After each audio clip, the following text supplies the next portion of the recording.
Hi there, my name is Brett Fish Anderson, and in this episode of Race With Me, I want to share a little bit about my story of anti racism, and I'm hoping that this will be an encouragement to you wherever you are in yours. Let's hang out.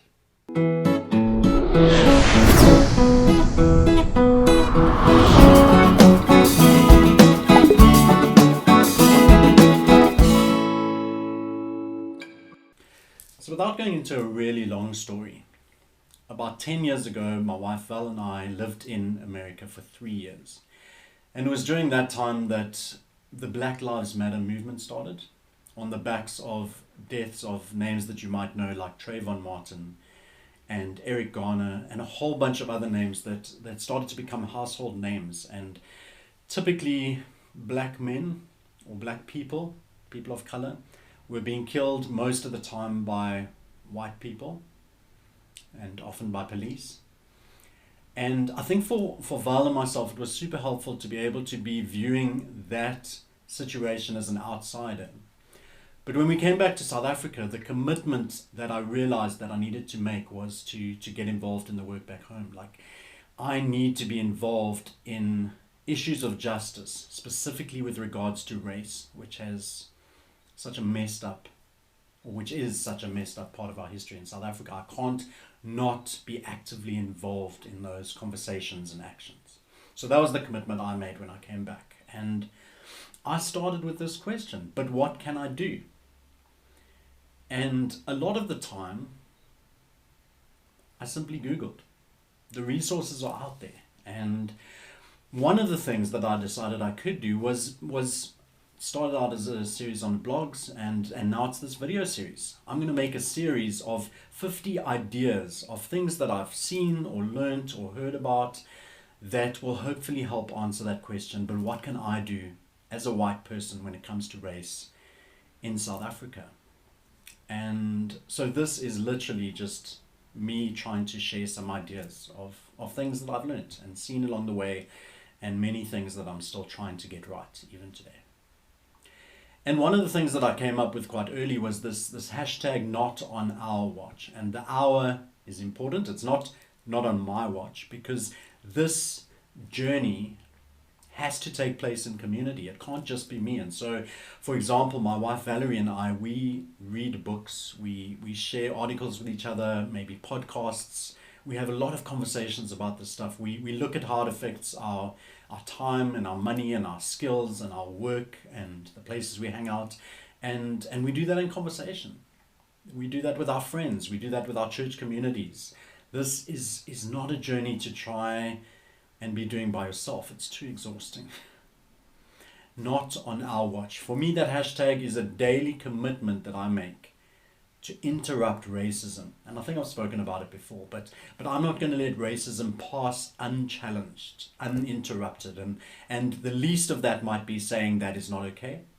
And when it's getting more involved. It's really having deep conversations. It's helping point things out. It's walking journeys with people. It's getting loud and shouty in some spaces. That's not okay. Interrupting, dismantling. And so that's a very big part of it. And then a second part, and especially helpful for those of you that are watching these videos, this is video number 19. If you've watched till now, thank you, firstly. Thanks for taking the time. But take others with you on this journey. So if this is your first video, grab some friends and go start at the beginning. If you've got this far, you might even want to do that. Take some friends and say, let's watch a video every day. Let's watch a video every week. They're typically 6 to 13 minutes. This one will be a little bit longer, but let's watch this together and let's have conversation. Does that make sense? Is that helpful? How can we do this? Was he talking rubbish? Engage with people, but don't try to do this work by yourself. Take others with you. And then one of the key factors, and I'm not claiming this, but I'm saying this is key to doing this work well, is the idea of humility, being humble. And a huge part of that is the realization that I've not arrived.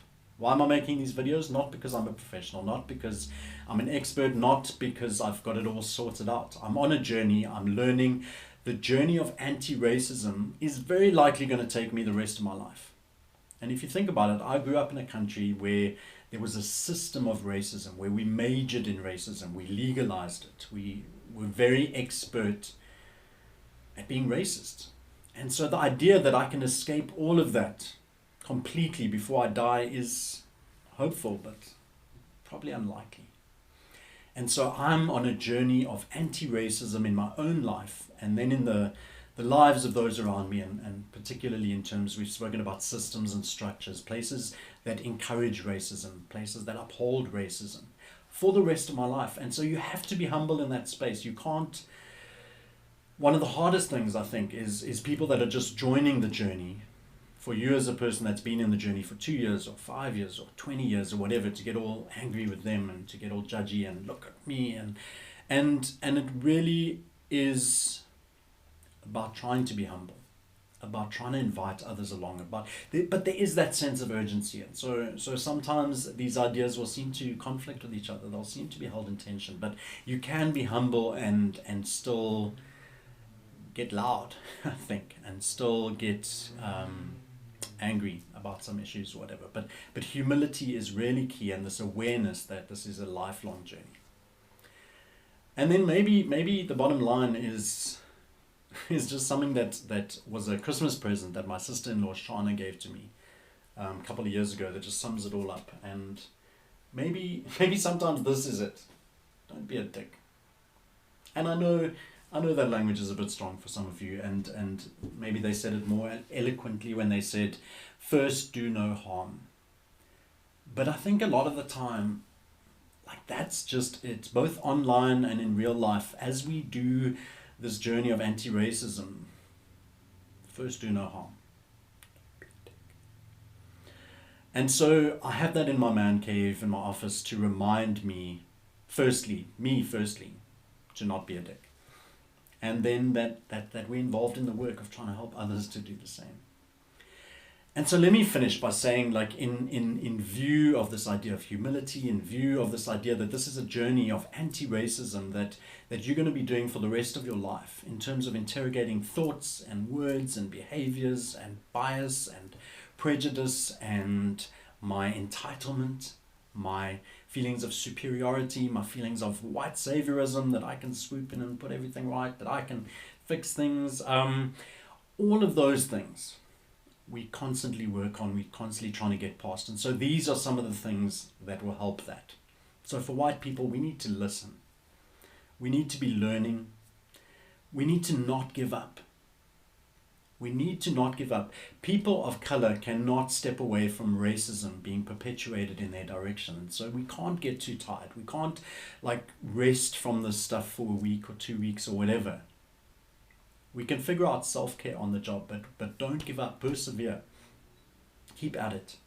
Take people with you.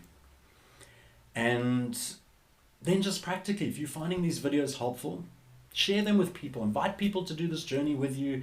Share them on your social media. Tag people. Let's get as many people as we can doing this work at whatever part of the journey they're in. And let's encourage people to really do this together.